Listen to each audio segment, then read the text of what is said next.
Yan. So, yan yung ginawa natin mga kasipa, no? So, 14 hours nakita rin natin. Ayan. So, pag nagpipreno ka, nagpapalit siya ng kulay. Ayan, no? So, pula. Preno. Blue. Alright.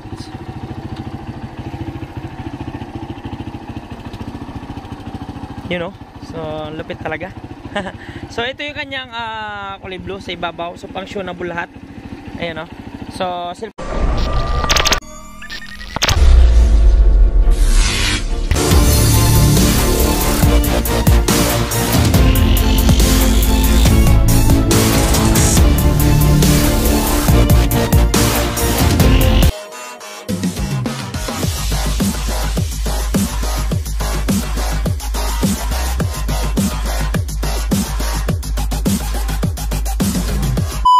So, ito yung mga trigger natin mga kasipa dito sa Barak 175.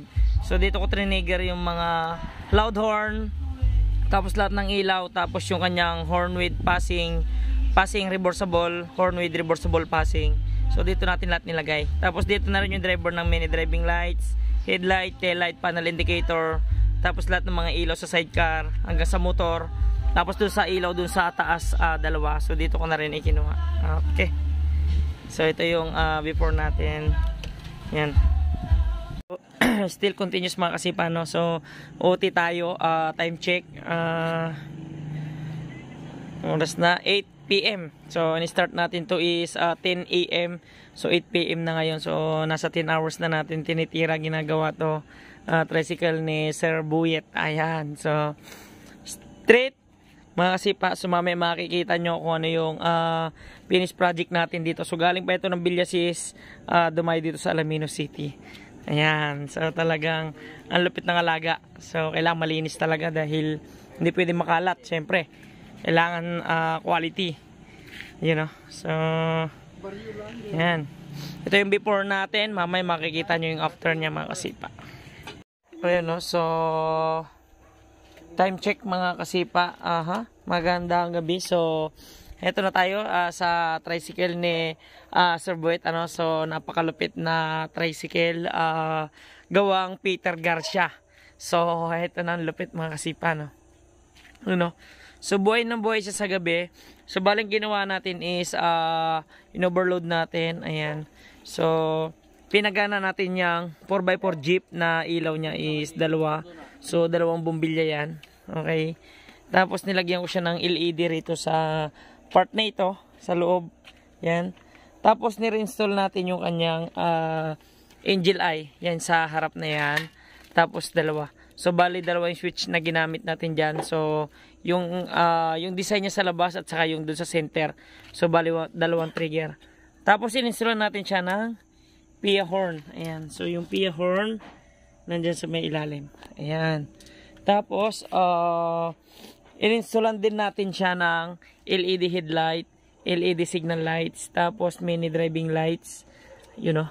Tapos, in-installan natin din siya ng cellphone charger, saka cellphone holder. Tapos, ginawa natin LED rin yung kanyang panel indicator. Tapos, kinumbert natin para gumana yung LED sa kanyang signal lights. Okay? Nilagyan din natin siya ng RPM. So, ito mga kasipa. Tapos, nilagyan natin siya ng domino switch, full function. So, stock horn, loud horn with reversible, left and right, hazard.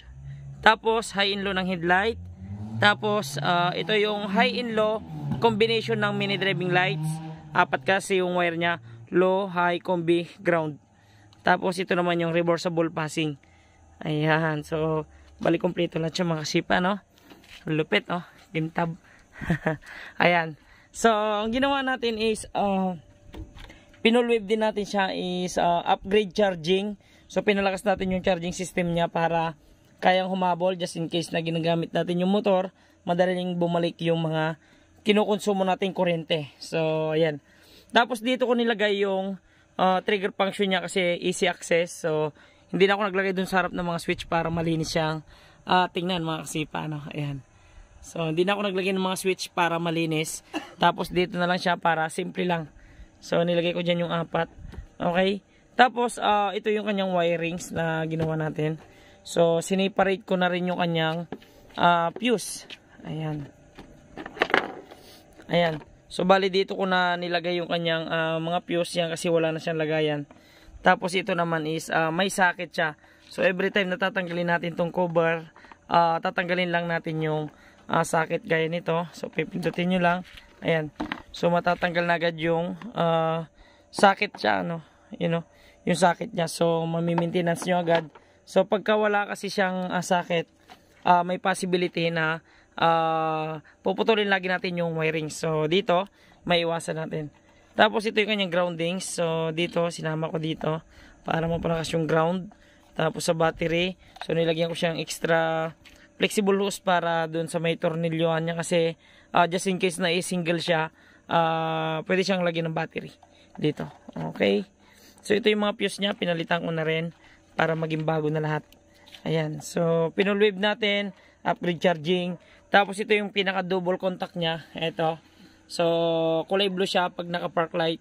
Tapos, pag nag-prepare na tayo is nagiging pula. Ayan. So, ito na siya mga kasipa. Ito na yung wirings natin na dinagdag. Ayun o. Tapos, nilagay natin dito is nandito. Tapos, binago na rin natin yan para maging malinis na. Alright. Yan. Tapos, nilagay natin siya ng relay kung saan mas matibay. Bush relay yung ginamit natin. Okay. So, yun na mga kasipa. Okay. So, maglilinis na tayo ngayon. Yan. Diyan pinagapang yung wire niya kasi wala nang ibang dadaan kundi dito lang. Yan. So, nilagyan kong relay, driver. So, doon ko nilagay yung kanyang relay. Tsaka yung fuse kasi wala nang paglalagyan. Bali kasi, nirelay ko yan. Yung ilaw niya dun sa may taas. Eto siya. Eto yung mga kasipa. Ayan. So, nirelay ko yan kasi hindi kaya ng switch yan. So, for safety, para maiwasan natin masunog yung mga switch natin, ginamitan natin siya ng relay with fuse. Para hindi mag-overload yung mga switch natin. Para kahit ordinary yung switch natin, pwede natin i-trigger yung mga ganito katataas na bumbilya. Alright. So, nilagyan ko rin siya ng LED via remote. So, sariling design na natin. Tara, subukan natin siyang buhayin mga kasipa. Ayan. So, halupit ng alaga, no? You know? So, ayan si sir. Kuya, shoutout mo na. Busy. Ayan. So, ayan si sir. Siya yung utol ni boss Boyet. Ayan. Tapos si Kuyang. Kuyang, inantok na. Alright. Ayan. So, okay. Ginabi na sila mga kasipa. Time check. 10 PM. So, dumating sila rito kanina is 8 AM, 8:30, mga ganon. So, galing pa silang Villasis, Pangasinan. Napakalayo pa ng pinanggalingan, mga kasipa. So, marating lang tayo dito sa Alaminos, Pangasinan. So, sobrang nakakataba ng puso, no? Lupit ng sidecar. Tanya naman, buhay na buhay. Yaring Boss Peter Garcia. Ayan. So, ito yung maker natin dito sa Alaminos City. Ayan, no? Si Boss Peter Garcia Shop. Ayan. So, yung mga gusto magpagawa ng sidecar, puntahan nyo na to kasi quality din yung mga tirada nito pagdating sa sidecar. Talaga namang, nakita ko yung sidecar, talagang palapit. Ayun, no? So, kita nyo naman yung mga yari ni Boss Peter. So, try natin naman siyang buhayin ngayon, ano? So, nakita nyo na yung wirings na additional natin, kung paano natin itama lahat. Okay? So, try na natin buhayin mga kasipa. Lalagyan natin yung tangke and then, ipapunction natin lahat ng switch na nandyan. Alright. So, nailagay na natin yung mga tangke, yung mga cover. So, bali ang gagawin natin is, try naman natin siyang pa-startin ngayon. Ayan. So, andarin natin kasi kanina pa natin siya pinang-titisting. So, susi. Ayan. So, andar agad siya. RPM. Gumagalaw yung kanyang RPM. Yun, o.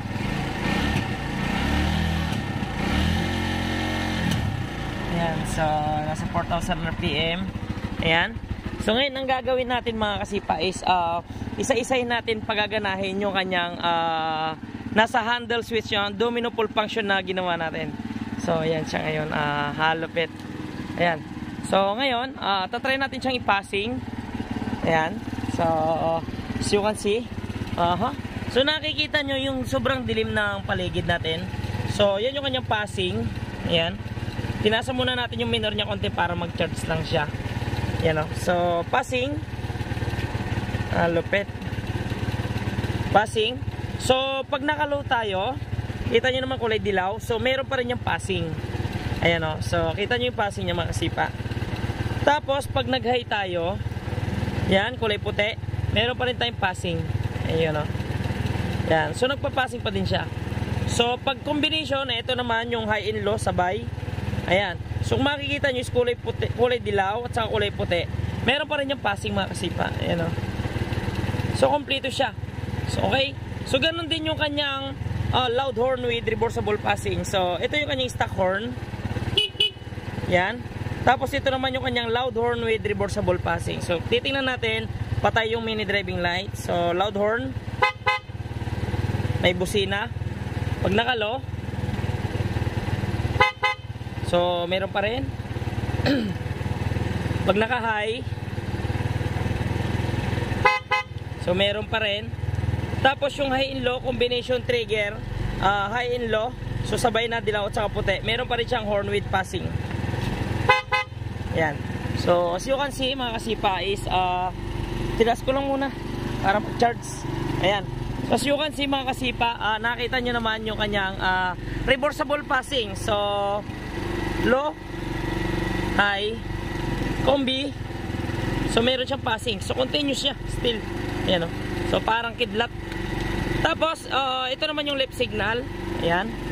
So, atas lang natin yung kanyang minor. Kasi, kanina pa, tinitesting mga kasipa dahil yung switch niya. Ayun o. So, ayan. So, napakaliwanag no kanyang left signal. So, right signal naman. Yun o.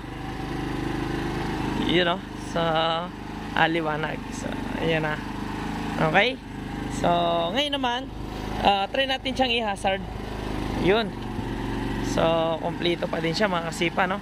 Ang lupit. Ang liwanag. Ayan. So, ibababa na natin yung kanyang minor.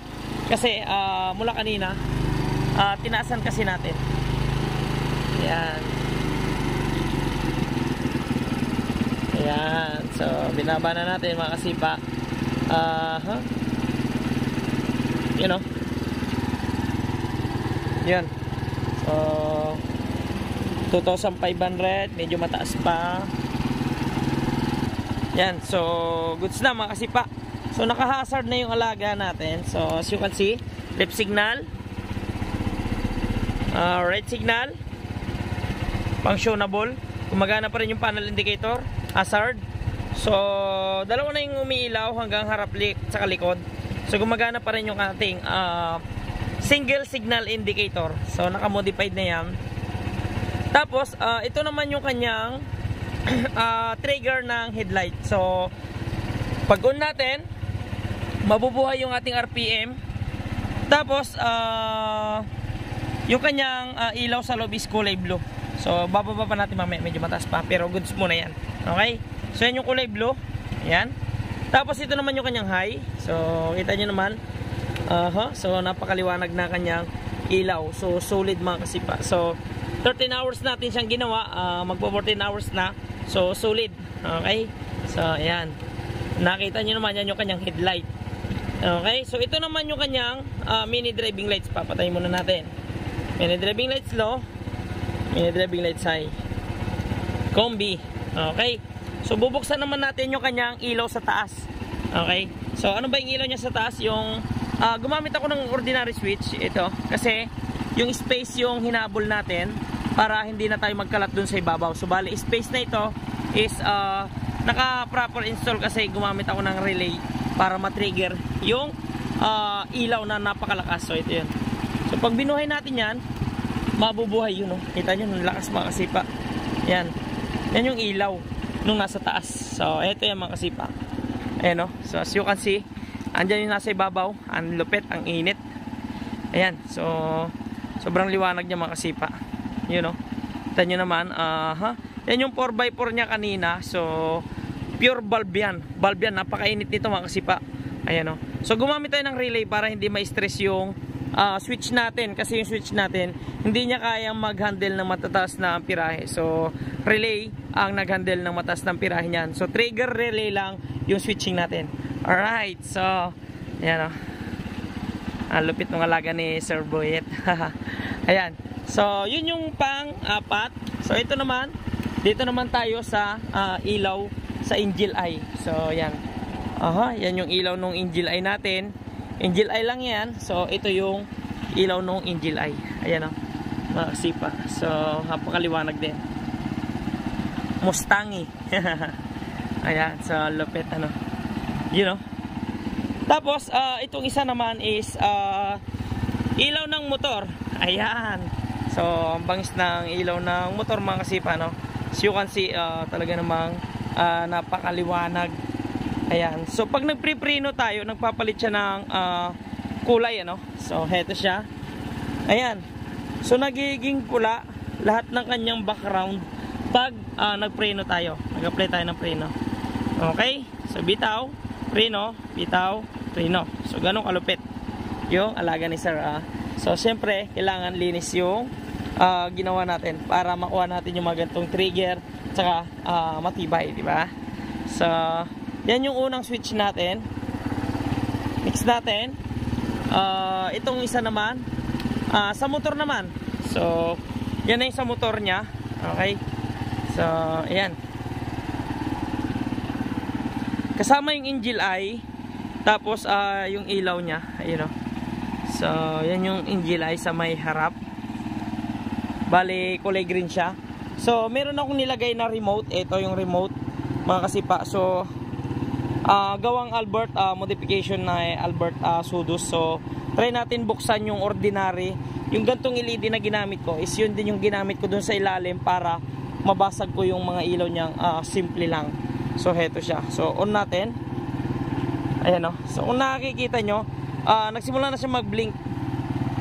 Ayan o. So, steady natin. Ayan mga kasipa. So, yan yung in-install natin, ordinary LED. So, almost 14 hours natin, ano. So, ang lupit nung alaga ni Sir Boyet, ano. So, talagang, yan. So, kulay green yung nilagay nating LED kasi green yung kanyang team. So, green yung kanyang sidecar at dilaw. So, pinagsama na natin. So, ito yung kanyang angel eye na nire-install na natin. Ayan. So, yun o. Lupit. Ayan. Tapos, in-install ko siya ng Wade remote, mga kasipa. So, ordinary LED lang yung remote niya. Ayan. So, 4 na LED. Ayan. So, right. Okay. So, ngayon, pwede siyang i-remote. Papatayin natin. Ayan. So, pwede siyang mamatay. Buhay. Tapos, pwede siyang 100%, 50%. Tapos, pwedeng 25%. So, 100, 50, 25. So, makikita nyo, humihina, lumalakas. 25, 50, 100. So, hanapin naman natin yung mag-blink siya, no? So, kulay green din, isa yung mga LED nilagay natin. Pero, ginamitan natin siya ng remote. So, ito yung modification ng Sudus. Ito yung mga project natin na inilalabas na naka-remote yung mga ordinary LED kasi para mabasag natin yung mga ordinaryong LED. Para mapabuhay natin yung ganyan kasimple. Kasi, pag wala siyang remote, ordinary lang siya. So, ganyan lang. Ayan. So, stock lang siya. So, hanap tayo ng ibang trigger. Ayan. So, kung makikita nyo is nag-blink siya mga kasipa. Pwede nyo pabagalin. Ayan o. So, makikita nyo ang bagal ng blink. Ayan. So, pwede nyo siyang pabilisin. Depende sa inyong bilis na gusto mangyari. Ayan. So, ayan. Ayan. So, depende sa inyong bilis kung ano yung mangyayari. Ayan. So, bali, ano na siya, no? Ayan. So, blinker na siya sa likod. So, maghahanap tayo ulit ng ibang designs. Ito pa. Next. Ayan. So, yan yung ibang design. So, papabagalin natin. Ayan. So, kung makikita nyo is may ilaw siya. Maliwanag tapos lumalabo. Ayan. Tapos, iba naman. Yan naman yung malabo, lumiliwanag. Ayan. So, makikita nyo is malabo, lumiliwanag. Ayan. So, malabo, lumiliwanag. Ayun. Alright. So, pilisin natin ng konti. Ayan. So, yan o. So, hindi siya masyadong halatado sa video yata, no? So, next. So, yan. Meron siyang kasunod. Ayan. So, mabagal yung blink niyan. So, para siyang, ano lang siya, para sa aeroplano. Bibilisan natin. Ayan. So, pag mabilis siya, ganyan. May interval siya. Ayan o. Alright, so lupit ano.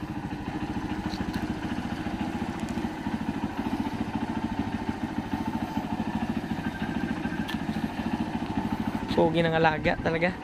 Switch natin yung sa motor. Ayun oh.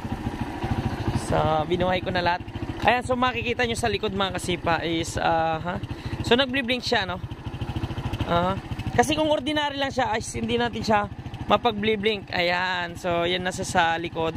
Nagbliblink siya dahil gawa ng remote natin.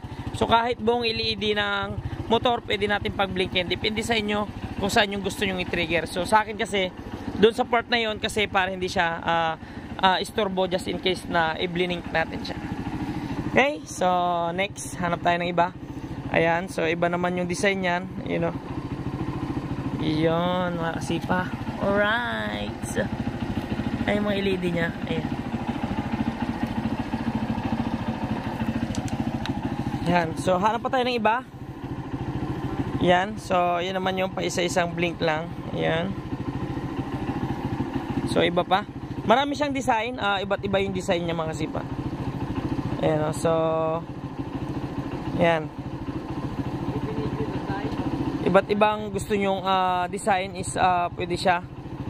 Ayan. So pababagalin natin yan. Yan. So maganda rin yan, yung mabagal na yan. Next tayo. Yan. So yan naman may interval link. Ayan. So ayan. Okay na yan. Yung ganyan para basag na yung kanyang design. Tapos pagsabay-sabay na natin lahat. Boy, passing mo nga boy. Utol mga kasipa. So ayan. So yan kasama ko si Utol gumawa. Ayan, passing. Yan, isa pa. You know. Low ako mini driving. Low. Yang low niya is kulay dilaw. Passing. Ayun no. So kita nyo naman patay, may passing low, may passing high. High mo, high. Yan, kulay puti yung high mga kasipa. Passing. Ayan. Patay. High in low, kombinasyon. Yun, yung binubunot yung kill switch nya. Yan. Yan, yung high in low. Passing. Ayan. So makita nyo, reversible passing siya kasi pag buhay na is kompleto pa rin siya. Patay. Papindot ako ng loud horn isang bises. Yan, so kita nyo nagpassing, horn with passing. Palo ako ng mini driving. Low, mini driving. Yan, so busina. Meron pa din. High. Yan, so kulay puti naman yung high. Yan, meron pa din. Patay. Kombi. Hindi, yung kombi. High and low. Yung kill switch, yung kill switch. Doon sa kill switch, doon ko nilagay. Yan. Ayan, yung combination niya. Busina. Yan, so kompleto siya. Okay, mga kasipa. So, pasis ako ng headlight. Low. High. Ayan, so pa-hazard ako. Ayun o. So, kompleto na siya mga kasipa, no? Tapos, pa-switch ako ng headlight sa taas. Yung dalawa. Yung pinaka-loob na switch. Ayan. Tapos, pa-switch ako ng pangatlo. Para dito sa angel eye. Yan, isa pa. Para mag-blink. Isa pa. Yan. Ayun o, mga kasipa. So, minsan hindi nagsasabay. Ganun kasi yung mga blinker natin na ganyan. So, pagpapatay-patay mo lang yan. Sige nga, papatay. Isa pa. Yan, yung isa naman. Yan. Patay. Ayan, so minsan hindi siya mahabol. Sige, patay-patay mo, sunod-sunod din mo. Isa pa. Isa pa.